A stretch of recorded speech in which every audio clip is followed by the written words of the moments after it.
I ordered this set of keycaps in June 2021 and they arrived last week, 2.5 years later. But because there's only so much to be said about keycaps, well, I could talk about them for hours, but you'd probably go...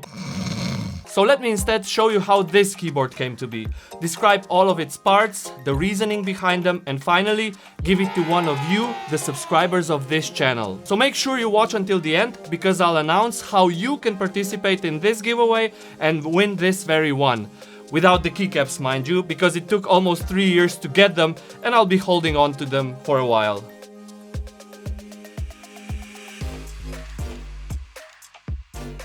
In 2018, I decided to build myself a gaming rig. At that point, it's been probably more than a decade since I've done something like that.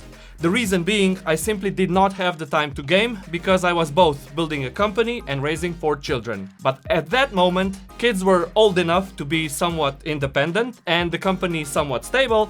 It was time. And I decided I'll go all in, pedal to the metal, no matter the cost.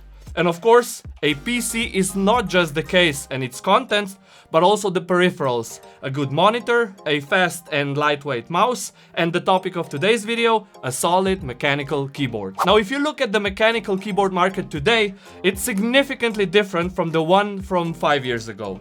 At that point, they were mostly manufactured by small and rather unknown vendors who'd advertise their services on GeekHack and Reddit. And the problem? Same as with the keycaps. Nobody dared to mass produce them, all were produced through group buys, which meant only one thing: lots and lots of waiting. Now don't get me wrong, all of them arrived eventually. I mean, they better, because some of them cost well over $1,000. But high price notwithstanding, they had a couple of other issues as well. First, no support. These shops were mostly ran by enthusiasts like myself who understandably had limited time and sometimes thousands of orders to fulfill. Second, no replacement parts. Most of these projects were a one-off thing, meaning that if the PCB died a year later, chances were that the person running the project have already moved on, so you were basically left with an overly expensive paperweight. And third, well, branding and design. With all these issues in mind, I had 2 choices: put up with them or make my own keyboard. And by now, I think you know which route I took. So let's first go over the basic keyboard ingredients, how I decided to design each of them, and maybe even more importantly, why.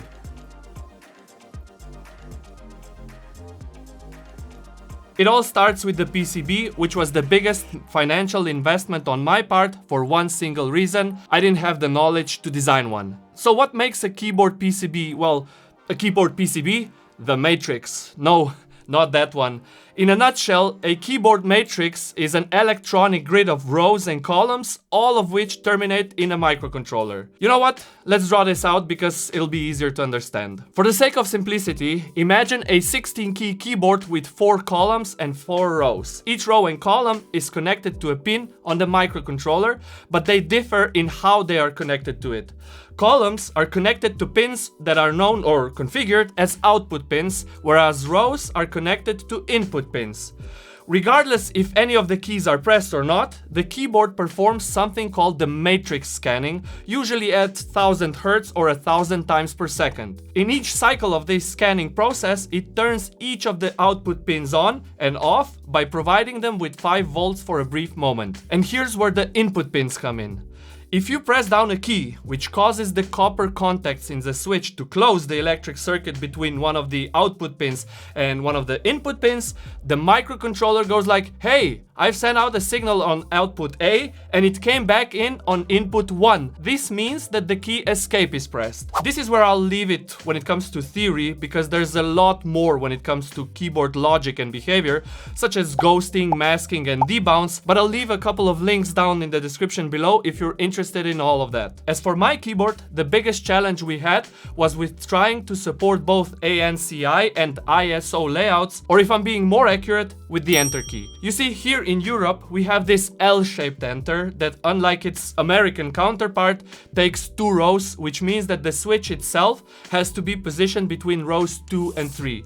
And not only that, the stabilizer, which we'll get to shortly, also has to be positioned vertically. So yeah, it quickly becomes very messy, especially because we also wanted to add per key LEDs that illuminate each key independently. Not gonna lie, it took us between 100 and 150 hours to discuss the requirements, write the documentation, draw the diagrams and schematics, design the board in Altium Designer, and finally submit all the necessary files to the PCB manufacturing facility. Now, depending on where you live, multiply this amount of hours with 2 engineers' hourly rate, and this part alone adds more than $10,000 to the project. One aspect of my PCB I should also mention are its looks. I wanted the traces to be clearly visible, which is why we went with black core and a transparent solder mask. Interestingly enough, I couldn't find a local vendor able to do that, so we ended up using PCBWay.com, which turned out to be a very good choice. This is not a sponsored video, but I absolutely loved every part of our interaction. They were helpful, affordable, and timely.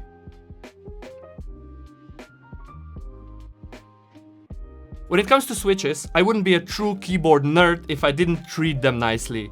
And I don't mean give them compliments, I mean lube them. Wait, that also came out wrong.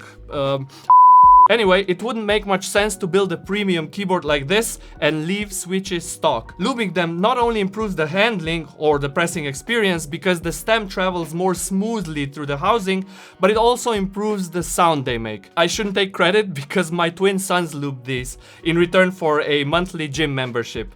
A fair trade if you ask me. These are Gazoo Boba U4Ts and are my go-to tactile switches. One other component worthy of the same treatment are the stabilizers. These are special switches that have no electronic functionality, but instead come in pairs connected by a wire, and their main and only purpose is to prevent long keys from wobbling. Spacebar being the most extreme example. If you press it on one end, you expect the whole key to go down equally on both sides. The one very common characteristic of poorly treated stabilizers in most of the mass-produced mechanical keyboards on the market are their rattly spacebars, which give them this cheap sound, which to keyboard enthusiasts is like garlic is to vampires. Which is to say, they loathe it. And that's why stabs are the very first component that we mount on the PCB. I haven't done much modding on them, just a light application of the TriboSys 3204 on both stems and the ends of wires. This lubricant is thinner than the industry standard Krytox 205 grade 0, and from what I read online, these stabs become sluggish if overlubed.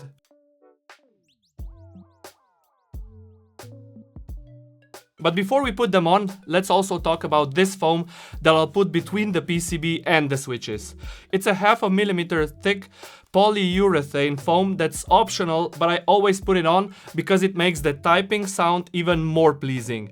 It acts as a kind of a low-pass filter. It doesn't need any adhesive because the switches will hold it in place once we solder them on the PCB. There's also another PU foam that I designed for this keyboard, but that one goes below the PCB on the bottom inner wall of the board. Same reason, to improve the sound, as it somewhat dampens the bouncing of it in the empty space between the bottom of the PCB and the case. Like I mentioned earlier, there are 3 main components of a keyboard that contribute to a particular sound: the keycaps, the switches, and the plate. And because I wanted some kind of signature of my own on this keyboard, I went ahead and planned, designed, and manufactured copper plates. And they turned out to be a headache. Not saying I didn't succeed, and if I'm completely honest, I like them a lot, but there are some problems. First, copper sheets are expensive. Second, laser cutting tolerances are a problem, meaning if the switches you're trying to mount onto the plate aren't completely up to spec, then they'll either be too loose and will fall out, or your fingers will hurt by trying to snap the switches in. And 3, they need multiple steps to be completed: laser cutting, brushing and polishing them, then coating them because copper oxidizes and becomes blue if unprotected. And all of these steps combined make one single plate cost $25, which per plate is a lot. And that's why I decided I'll also make plates from a material that's very popular due to its sound signature, and that's FR4, the same material that the PCB is made of. And we'll use this plate in today's build. Since we already screwed in the stabilizers and mounted the polyurethane foam on the PCB, we can now mount our switches onto the plate. The PCB supports both the ANCI and the ISO standard, but since I'm in the EU and have been using ISO my whole life, that's what we're going to use in this build.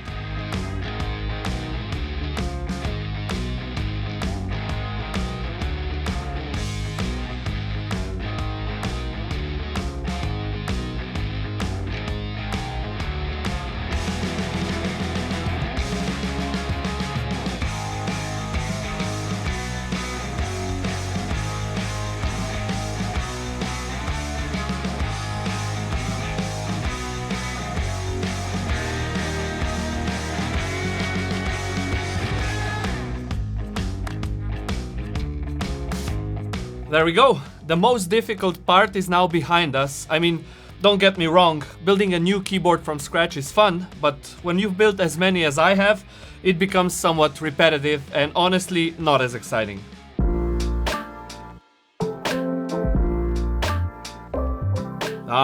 The case. When I'm done explaining my decisions regarding the case, you'll probably think I'm insane. And you might be right. There were 3 requirements I had when designing it. A. All aluminum. B. Simple shape with no visible branding. And C. No visible screws. As you'll see shortly, I eventually did succeed, but the journey itself was an adventure, a horror story, and a comedy all at once. The first 2 requirements, all aluminum and a simple shape, were not problematic. Designing the board with no visible screws, on the other hand, was a nightmare. You see, if you want to hide them, then there's only one possible way, and that's underneath the keycaps. But this approach comes with a huge drawback. You need 3 separate blocks of aluminum. One for the frame, one for the cradle, which is the part that the PCB is in, and finally one for the weight that also behaves as a sort of a bottom cover. Why is that a drawback? Well, because it becomes very expensive very fast. 3 blocks of aluminum that needs to be separately CNC machined and then also sandblasted and anodized. We're looking at more than $200 for all these operations, plus the price of the raw aluminum. I mean, does the result look absolutely fantastic? Yes. Did my head hurt from all the money I needed to throw at this project to get it to this point? Also yes. Here's how it all fits together.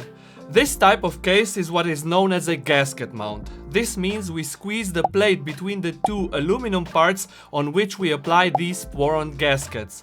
It took me months to find an EU vendor that could produce them for me based on my drawings, but eventually I found a company in Hungary that had the material in stock. These gaskets behave as sound dampeners of sorts because you don't want the vibrations from typing to travel onto the case, because if they were, the case would give off this unpleasant mechanical pinging sound. But before we put the plate onto the cradle, we need to do 2 things. We need to attach this jumper cable onto the JST connector on the PCB and route it through the hole in the cradle to the other side of it. You'll shortly see why, but before we get there, we also need to put the screws into the holes, but not screw them just yet. As you might have noticed, we're using 2 lengths of screws, 12mm and 6. And the reason is actually very simple, because the keyboard is at an angle, 8 degrees in our case, so the screws at the back need to be significantly longer to reach all the way through. Now we can put the plate onto the cradle and carefully turn the whole thing upside down so that we can attach a small PCB on the bottom side of it. This PCB is also known as a daughter board, and in our case serves a single purpose: it holds the USB Type-C port. And here comes the tricky part. We turn the cradle back up in the upright position, hold it like a waiter holds a tray, then slowly and carefully slide the frame over it with our other hand. The tolerances here are very tight, so it's important not to force anything. Just slightly wiggle it back and forth until it's fully seated. Remember those screws that we inserted from the top of the cradle? Well, they'll have to wait a bit more, since we first need to screw together the parts we're holding. Again, we turn the whole assembly upside down and insert the 8mm screws in the holes in the bottom of the cradle and tighten them carefully. These are M2 screws, so if we apply too much force, we risk breaking them.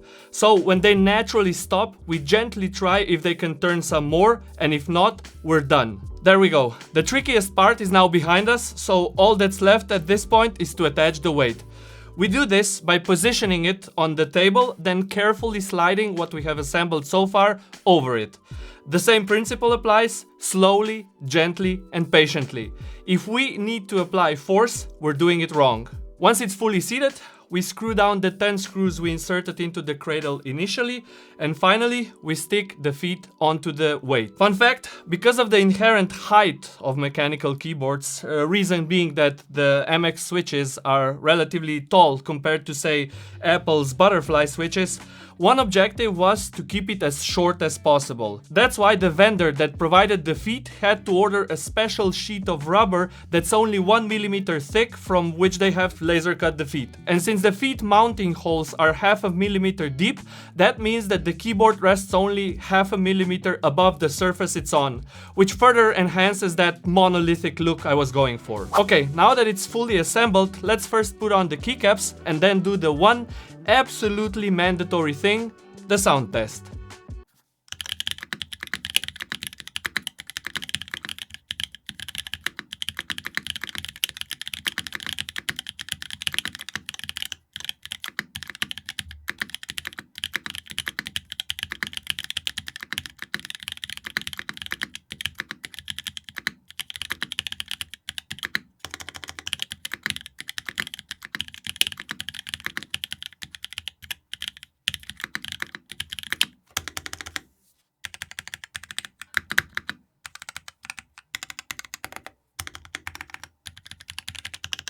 Okay, giveaway time. As I promised in the beginning of the video, we'll give this very keyboard to one of the subscribers of my channel, without the keycaps. Here's how you can participate. First, obviously, you have to subscribe to this channel and leave a like on this video. And second, leave the best dad joke you can come up with down in the comments. There won't be any random draw to this. Instead, the joke with the most likes by February 1st wins. So all of you will determine who the winner is, and I'll ship the keyboard to them worldwide, completely free of charge. You know what? Let me sweeten the deal even further. A while ago, CableMod reached out and gave me a 100% off coupon, which I used to build this cable. And since I'm a big believer in paying it forward, I'll add it next to the keyboard. So all the winner will have to purchase on their own is a set of keycaps. Why February 1st, you ask? Well, because it's my birthday. So additionally to this giveaway, starting today, I'm also offering the current stock of my keyboards for $4.99 until February the 1st.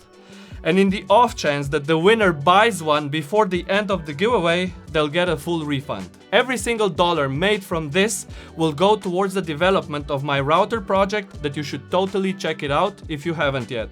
Tomasz from Slovenia, signing out.